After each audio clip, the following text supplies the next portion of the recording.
Olá, que bom estar com vocês aqui no meu canal do YouTube e quero falar hoje de um tema muito importante para quem está no universo da dependência química, tanto para o familiar, quanto para o profissional que trabalha com os dependentes químicos, quanto para os próprios dependentes químicos.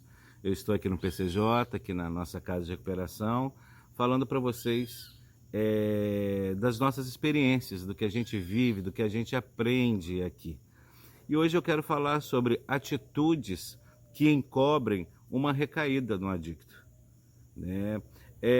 Na literatura, muitos profissionais, muitos cientistas consideram a recaída como um lapso, né, no processo de recuperação, ou seja, onde o adicto se encontra abstêmio por um bom tempo e de repente ele dá o vacilo, ele dá o deslize dele, tem uma recaída, né? E usa a sua substância química de preferência, mas logo depois ele se levanta e ele tenta voltar para o trilho, ele tenta voltar para a sua caminhada de recuperação. Aí isso nós consideramos uma recaída, né? Ativa é totalmente diferente, é quando a pessoa recai e ali já fica, né? Voltando para o seu processo de fundo de poço. Mas aqui hoje o nosso tema é sobre quais as atitudes que envolvem, né, que encobrem uma recaída do adicto. Nós sabemos que todo ser humano, todas as pessoas, temos o nosso lado de qualidades, que são coisas, vamos chamar de positivas, como nós temos também um outro lado, o lado das dificuldades, né, que podemos chamar de negativos. Todo ser humano tem. Ninguém é perfeito, muito menos o adicto, né, o dependente químico. E o adicto, por ele ser um dependente químico, ele não fica desprovido de suas qualidades. Ele não fica desprovido das suas coisas positivas que ele tem, né? Claro, fica prevalecendo as suas coisas negativas na época, no tempo de sua ativa, que ele está abusando de drogas e aprontando muito. Então, como fica tanto em evidência, que todo o seu lado mais positivo, de qualidade, de competência, fica encoberto, né? Fica oprimido, né? Fica aprisionado dentro de si. Mas quando ele se encontra abstêmio, os dois lados vão estar balançando dentro dele.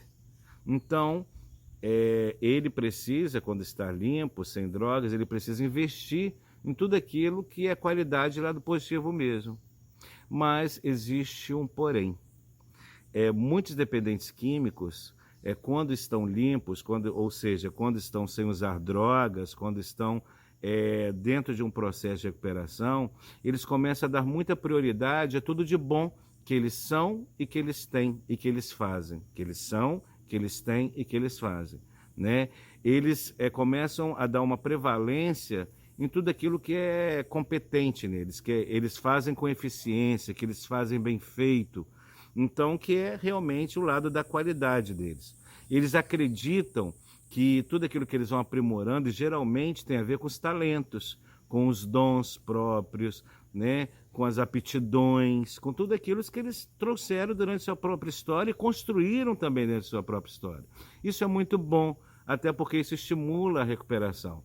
Mas o porém, o problema é o seguinte, é quando esses dependentes químicos sem drogas, abstêmios, começam a pautar o seu dia a dia, o seu cotidiano, a sua rotina, dando uma prioridade maior a tudo aquilo que ele tem de competência, tudo aquilo que ele tem de qualidade e distanciando-se da prioridade da recuperação, né? E o que é distanciar-se da prioridade que é a recuperação?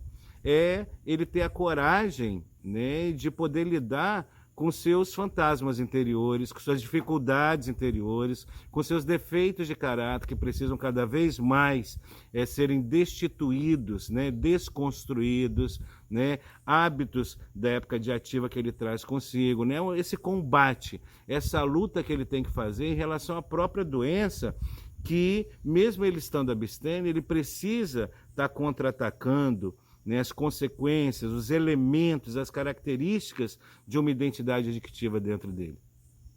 Então, é muito perigoso quando o dependente químico, que está abstêmio, ele começa a querer priorizar, né? Que tipo de qualidades são essas que ele tem? Às vezes, são talentos profissionais, né? Às vezes é uma pessoa generosa, é uma pessoa muito educada, uma pessoa é um bom negociador, é uma pessoa que gosta de viver em paz e bem com todo mundo, é uma pessoa que gosta das coisas certinhas, que gosta das coisas organizadas, que, de repente, é um ótimo profissional em determinada área, né? Uma pessoa que gosta das coisas tradicionais da própria vida também.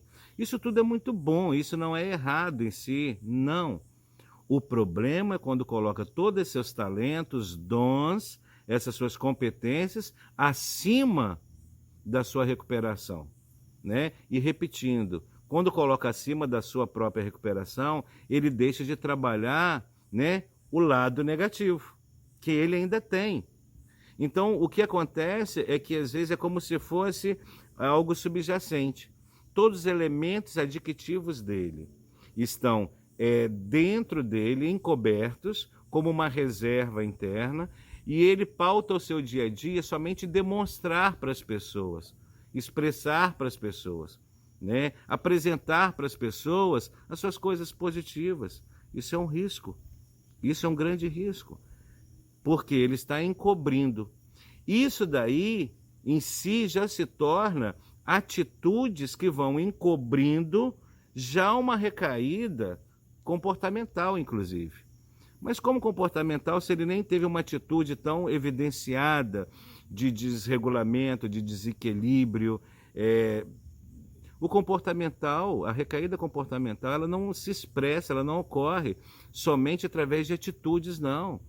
Uma recaída comportamental também se expressa através da omissão, quando se esconde algo, quando fica com reservas, quando a pessoa não é sincera e honesta com ela mesma em relação às suas próprias dificuldades, seus próprios problemas, né? Seu lado negativo, inclusive, quando ele começa a distanciar e se apartar.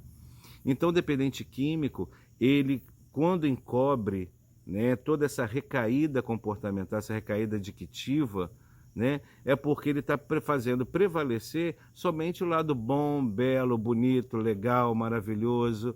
E aí a sua vida passa a se tornar um conto de fantasias, né? É como se ele deixasse de ser um ser humano para querer ser um super-homem. Tem muitos adictos que estão sem usar drogas, mas eles, ao invés de colocar o pé no chão, porque quando coloca o pé no chão, ele encara toda uma realidade com diversos tipos de problemas. Problemas dele próprio, problemas familiares e problemas sociais. Esse é o adicto que tem o pé no chão. Esse fica difícil de encobrir recaídas comportamentais, porque ele sabe que ele tem que encarar, ele tem os desafios do dia a dia para poder fazer a sua recuperação diante dos desafios, com os desafios e superando os seus desafios.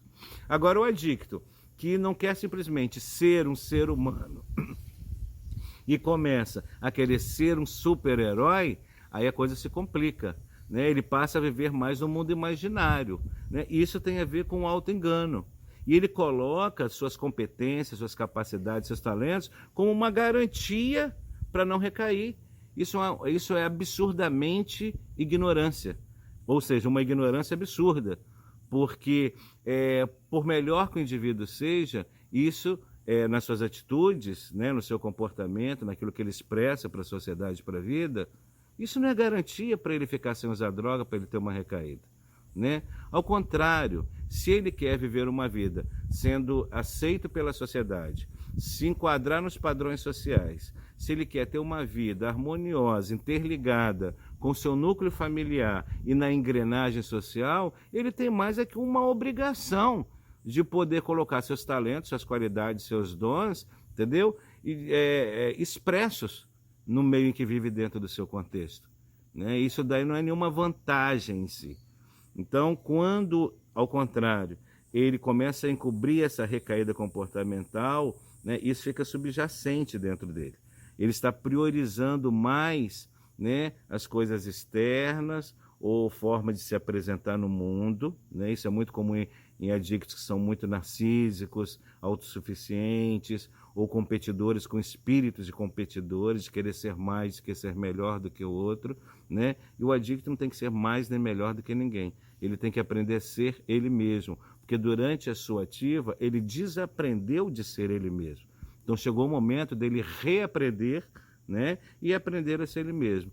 E o único caminho dele reaprender ou aprender a ser ele mesmo é ele colocando a recuperação como uma prioridade, em primeiro lugar. E para isso lhe é dado oportunidades, né? Existem métodos terapêuticos, existem grupos de mutua ajuda, existem as referências de ferramentas terapêuticas que ele pode estar se sustentando, se alimentando para poder não deixar vir a acontecer essas recaídas subjacentes, essas recaídas encobertas, né? Isso é fundamental, através de atitudes belas, repito, bonitas e boas, né? Por isso que a gente não pode se deixar convencer e acreditar de imediato, vamos dizer, no adicto bonzinho.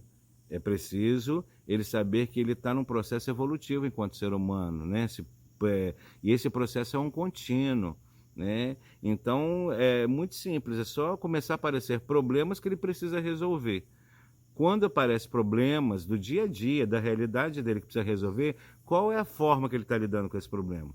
De que jeito ele está lidando com esse problema? Quais os instrumentos ele está tendo, ele está usando, que ele aprendeu para lidar com esses problemas? É de uma forma adictiva ou é de uma forma de sobriedade? Então isso é fundamental. Então, antes de uma recaída química, né, vamos dizer assim, na substância química, o adicto ele tem essa recaída encoberta, essa recaída comportamental. Então eu diria que existe para uma recaída efetiva, para terminar esse nosso vídeo, existe 3 fases.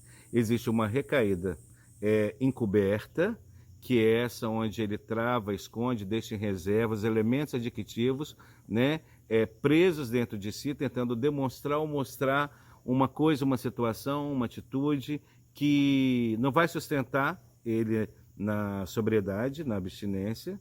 O segundo momento dessa recaída é uma recaída comportamental também, mas uma comportamental que já não é mais subjacente. É uma recaída comportamental extrínseca, né, aberta, declarada, onde ele passa a ter comportamentos, não diria totalmente insanos, mas comportamentos disfuncionais. Comportamentos esses que ele vai tendo atitudes que não é atitude de sobriedade. Esse é o segundo momento da recaída. E aí até chegar no terceiro momento, que é a recaída química, né, onde ele realmente vai para a droga. Por isso que todo dependente químico, quando tem uma recaída, o que muitos teóricos chamam de lapsos, é preciso ele avaliar, é preciso ele refletir, né?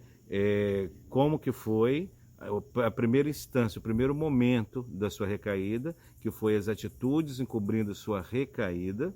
O segundo momento, né, atitudes mais evidenciadas, expressas de uma recaída, né, comportamental. E o terceiro momento, a recaída propriamente química. Eu espero que esse vídeo tenha ajudado a você, colaborado, para que você possa entender melhor a dinâmica de uma recaída. Um grande abraço, estou aqui no nosso canal para sempre poder oferecer o melhor para você.